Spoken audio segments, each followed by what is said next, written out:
it should be one of the items listed, and that makes it legal. You have given me the approval, it will be in writing, but when you do the resolution, that's what legalizes it. Thank you.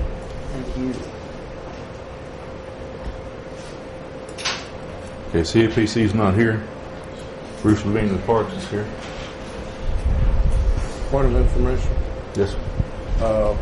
If we had an incorrect vote on the vacancy, did we have an incorrect vote for the Planning Commission? Not that I'm still not against it, but I just want to make certain that since it wasn't on the agenda, and it should have been, and I apologize because I missed my email that I was going to bring it up.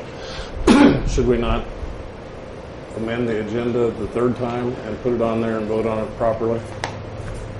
Because if we're going to vote on it in a commission report, then you're going to have to be prepared, because we're setting a precedent that, just like adding items to the agenda that we're voting on after we've sat here week after meeting saying, no, we can't add anything to the agenda because the public hasn't had time enough to know about it. Mr. Weaver, what's your opinion on that, sir? Officially, you're probably correct. It probably needs to be added to the agenda and revoted, but it needs to not only just be voted by the way you did it, it needs to be voted as a resolution, because you can only amend the budget by resolution or ordinance. And since the budget is adopted by resolution, it should be amended by resolution. Now, what the Planning Commissioner has told you about would be a way of officiating that later on. But technically, they wouldn't be allowed to spend the money by the voice vote that was just taken, or shouldn't be. So, do we need to add it to the next agenda then? Okay, we'll need a motion to add it to the next agenda. So move. Second. Second. Okay. No. Well, yeah. It's on there. It is on there. It is on the agenda. Yeah, zoning map update. It's not a business item? Yeah, Is that what you're saying? Yes, it doesn't have a resolution. Okay. Voice vote is an expression. So It could be potentially a resolution, but it wasn't worded that way when the motion was made. So how do we need to proceed with that? There should be a written motion or a written resolution presented to be voted on. And who shall write the resolution? In the past, it's been written by either the city attorney or the city clerk. Occasionally, department heads will have one drafted and presented. But the vote that was taken by the table at one time was that those ordinances should be ran by my office so that I can have a chance to comment on them. Then I would move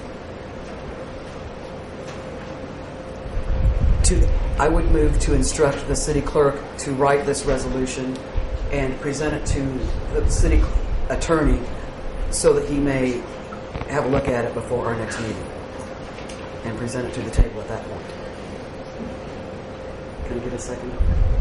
Is there a second? Did everybody understand the motion? There seems to be some looks of confusion in here. Mr. Pownell, you look. I don't know if we can have discussion until we either have a second or it dies. Is there a second for that motion? I'll second. Okay, Doc, beat you to it. All right. All in favor? Aye. Yes. Discussion. Okay. Go ahead and discuss. I thought it was discussed to death. We have a budget workshop coming up, I believe.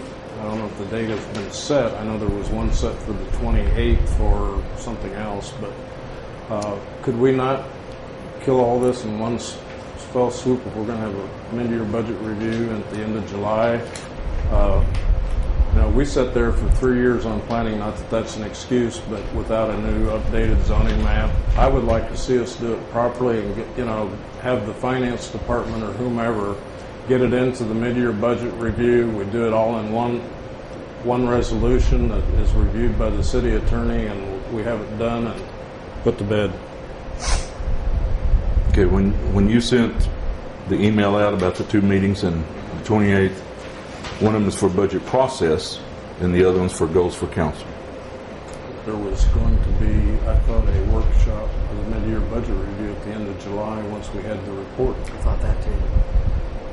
Okay, I'm not aware of that one, so That was the first we'll check it and see, but these are the only two we had scheduled for that day. I just hate to see us redo things and redo things just for sake of Okay. speed. What? Excuse me, sir? So let's get back to the, Mr. Weaver stated that it needs to be put on the agenda and dealt with a resolution to be run by his office, to be drawn up by the city clerk. Is that correct? She made a motion and second. Okay. Motion's been made and seconded. He discussed it. Now the vote. All in favor say aye. Aye. Any opposed? Okay. And that included adding to the next agenda. Is that correct? Okay. All right. Now, since we're still under Parks and Commissions, we tend to get everything jumbled around here by moving stuff around advantageously. So, Mr. Did I already say good evening, Mayor and Council? I hear it again. I just wanted to present a few pictures of what, and I'll pass these around. Maybe a moment of peace can be had from looking at some of our spring parks. That first one that went around is Sweet Spring. The Sweet had a large oak tree come down from up top, so Donnie's had to kind of start over. In the far left, you'll see a picture of a new bench that was donated by the Preservation Society. Those do not come cheap, and it's a very, very beautiful addition. This is Grotto, which is my favorite. Grotto has suffered from the landslide across the road and has let all the sun in, so instead of being one of our shaded spring parks, it is now in full sun. Somewhere I left on the desk, I guess, a picture of Harding, which is another one of my favorites, and there is now being installed another stone round table that was, again, donated by the Preservation Society. This is the turf that we installed, the sod at the baseball field. We're in the process of being installed, and it is, if anybody wants to tell you that watching grass grow is something boring, it's not. Especially if you sweat all day putting it in. Watching it grow is a real thrill. This was a soccer game that was held between Chelsea's and the other club down here. Pied Piper, thank you. And it was a benefit soccer game. There was, by my count, a couple hundred people out there at the soccer field. All the proceeds went to the persons for whom the benefit was being held. This is our playground with the rubber mulch material and pea gravel. The rubber mulch material is being used as a handicap accessible pathway through the playground, and then the pea gravel is helped to absorb falls. But it is 80% done. Yeah. And I'm pleased to announce that we received the grant that we asked for the handicap accessible dock. We received, I believe it was $36,500 for it, which will certainly cover the cost. We've got just verbal confirmation. We've yet to receive the official, but if you may not have remembered, this is it. They're minus these benches where a person who's actually handicapped in a wheelchair can get on and move themselves into a kayak or a canoe and head out and come back in. So we're real proud about it, yeah. And hardly wait to get it installed. Okay. That's it. And the other thing I might want to mention on the ball fields, yeah, we can keep those, is in one far corner there was a dugout framing, and that was done by volunteers, Travis Holloway Construction, and this could be roofed by A&M Construction. It does roofing, and I think the point I'd like to make is that there's just a tremendous amount of community involvement and volunteerism, especially when it comes to children.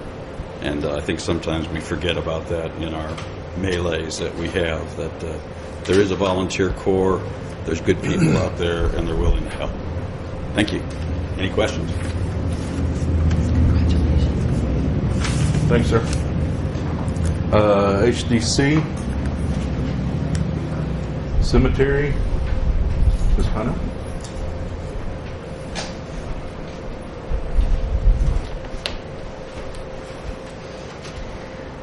Good evening, all. Mary Ann Ponnell, 6 Mart Circle, Eureka Springs. I'm the Secretary-Treasurer of the City Cemetery Commission, and tonight I wanted to give you an update of what's been going on. Alderman Balance did ask for just a encapsulated version of what our expenses are with the cemetery. I was unable to prepare the spreadsheet for the actual budget worksheet that I wanted to give you tonight. I will have that for you all next meeting. But I prepared this. Hopefully this will help you all understand what we're trying to do. As you know, we're in dire need of a lawnmower. Right now, our current operating account with the Cemetery Commission is $13,720.65. In savings, we have $4,451.93. This is how our cemetery operates. The city of Eureka Springs cuts the cemetery a check each year in January. And this year, January 1st, it was $25,391. That is put into our operating account, which is essentially to cover Tom Reynolds' salary. That is our maintenance worker. He is much more than just our maintenance groundskeeper. He is an actual presence at the cemetery. People come in, they don't know where a loved one's headstone is. He is there to assist. He's also there to immediately report any damage to headstones. He's there to tell us if, after a storm, any trees that were felled, we can get them immediately taken care of before they do any further damage. We have some really pretty old headstones out there. We really do. And we want to make sure each and every one is going to be here for the next generation to enjoy. That takes constant vigilant maintenance, making sure everything is in tip-top shape. Lately, the cemetery is looking pretty poor because of not having a lawnmower that works. He's been literally out there with a push mower trying to keep it maintained. He's got a weed whacker. Tom, I appreciate your efforts, but anybody who goes by that cemetery, you know how we want to keep it. You know the pride we put into that, and we just don't know what to do except come to you. I am trying desperately to appeal for a new lawnmower, but let me get back to how the cemetery generates their money. We get the yearly check from the city of Eureka Springs. Every month, finance director will give me a printout sheet of Tom's salary for that month. Now, it does fluctuate. The average is $1,939.22. I did prepare these, and I put them in the middle of the table. Hopefully, you all got one. But that, if there's a week or there's a month where there's an extra week, then that amount will fluctuate. The only way we get revenue, the only way we get money is if plots are sold. And the last time we had any plots sold was in April. So right now, considering what is in our operating account, and for the remaining of the rest of the year, the cemetery will be paying $10,649.31 to cover Mr. Reynolds' salary, well-earned, well-deserved salary, which is going to leave us with a grand surplus of $3,071.34. And with that, I use to pay the electric, the water. We just had to get $175 worth of topsoil because we had sinking graves. I I don't want people to come out there and see sinkholes developing. So everything's a matter of urgency. We take things as we can with priority. But as you can see, we don't have a whole lot of money to be able to go towards a new riding mower. I wish we did. I wish we didn't have to come to council. I wish that there was just a run on cemetery plots where a whole bunch of people would come in and want to buy a whole bunch of plots so that we could have the money to just take care of this ourselves. With that, is there any questions? That's how the cemetery makes their money, by the sale of burial plots. Okay. Yes, Mayor. The CDs that y'all have stored away, can you tell us how those work? Yes, I'd be happy to. Thank you for asking. The Cemetery Commission does have 3 CDs. 2 are in the amount of $45,000 each, and 1 is for $10,000. I did misquote the amount of interest that's generated each month. I think last council meeting I said it was $26.78. That amount is actually, folks, 20. I'll have it here for you in a minute. Here it is, $26.75. And the stipulations for those 3 CDs were gifts. And they were very strict as to what we could use them for. The only way we can use those CDs is for the purchase of additional land for additional burial plots. That's all we can use it for. The people who donated the CDs said that we are allowed to use the interest. So every month, Cornerstone Bank will go ahead and transfer that whopping $26.75 into our operating account. We shopped around looking for best rates that we could find, and that was the best rate that we could find was with Cornerstone Bank. Okay. I had been asked to ask you that question, so thank you. Fine. Yes, James. Showing my ignorance, what is a sexton? Oh, the cemetery sexton, that is Mr. Archie Ryan. And what he does is he actually is the mediator between the person who comes out and says, oh, I like this area right here. I'd like to buy a burial plot. He is the one who actually walks them through the steps, makes sure that I get the deed so that I can prepare the deed, get it filed with the circuit court, and it's mailed out then to the purchaser. So the cemetery sexton is invaluable in that he is the keeper of the deeds, so to speak, and he is the one who acts as the mediator for the actual sale of the deeds. We have to be very careful with the City Cemetery Commission. It's easy to... I've seen it happen in other commissions, not in this city, but in other parts of the country. Everybody's duties have to stay separate, or else we all have to keep each other honest, basically. So I don't want to handle the money because I'm also the secretary-treasurer. Archie, he takes the money, but then he makes sure I'm the one who deposits it. He can tell you virtually anything you need to know about that headstone as to who is buried where. Well, since I don't plan on dying, I have a plot I'd like to turn back to the cemetery, so... Is it a donation? Donate it back to the cemetery, so if you could do whatever... You know, I've never had that question approached to me, so I don't know if anybody, I don't know how that's handled, Well, so I will ask Archie. I'm making the offer, so if y'all can follow through on it. Okay. We are doing our best to keep it beautiful. We get complimented all the time with how beautiful the cemetery is, and we just want to keep it beautiful for the next generation. If you ever have free time, go on out there and look at some of the gorgeous old headstones that are out there. Now, Tom is going to tell you a little bit more about the lawnmower, what's been happening with it. I received notification today that it's completely dead. That's all I know. So with that, I'm going to turn it over to Tom. Anybody, Butch? I noticed you had one of your wish list items was concrete benches. Yes. Have y'all thought about doing something similar to what the parks do? Have Yes, I had seen. $100 Yes. for Yes, absolutely. Anything.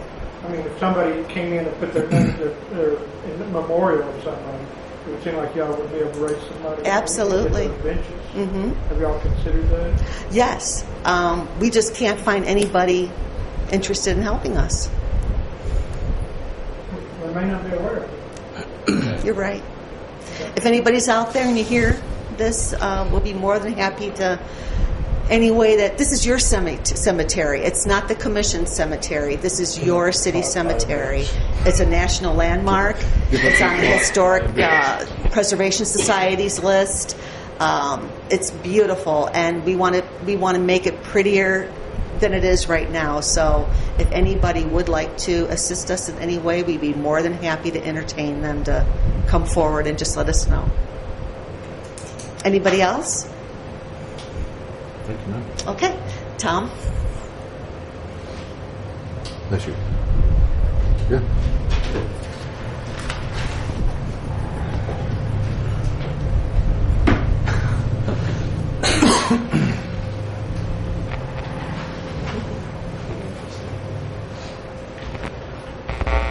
Good evening. In the last meeting, I believe the mayor Tate asked me to get some prices together on some mowers, good used mowers. Bottom line, we're looking at somewhere between $2,200 up to $30,000. We don't need one of these huge golf course mowers like we had out there. And it had a 58-inch deck. I'm looking and I'm hoping that the commission is behind me there, at a smaller, more compact, more maneuverable mower with a service contract and warranty on this one. The last one, when they purchased it, shortly after it was purchased, the company went bankrupt and went out of business, so they lost the warranty and the service contract on it. And I have called from Harrison to Lowell, Springdale, Berryville, in the areas, just hitting some of these, Northwest Farm, Williams Tractor, Home Depot, Lowe's, and without actually physically going out and seeing what they're offering. Even when you go online, if they don't constantly update their website, you're not actually dealing with the mower you're going to buy. What we really need is a ballpark figure to work with here, so when we can go and we can negotiate with those people. The Kubota dealership in Berryville even said that they would be willing to kick back a couple of $1,000s off the price because it's going to a municipality. There are other deals out there that are like that. Problem is, we don't have anything backing us up when we go and talk to these people. The deal we make today, it may not be good tomorrow. And right now, I'm using my own personal push mower. The last one, when it overheated, I believe it threw a rod. It's virtually unrepairable. And once again, and I'm not giving an exact figure, but it's somewhere around $2,500 to $8,500. And probably on the lower end of that. We're not going to go with the big commercial mowers. We're going downsizing and hopefully easier to maintain. And I'm open for questions too. Any questions? Ms. Mount? Yes. You are mowing 42 acres with a push mower right now? Oh my gosh. Every day I get people come up and complain that it's not being done, and I want to know who's responsible. There's no one person responsible for all of this. I take the responsibility while I'm out there from these people who are complaining about their plots in the area. All we have to work with is the push mower right now. The city is working towards getting us a new mower. That's what I've told people out there. And that's why we're here tonight again.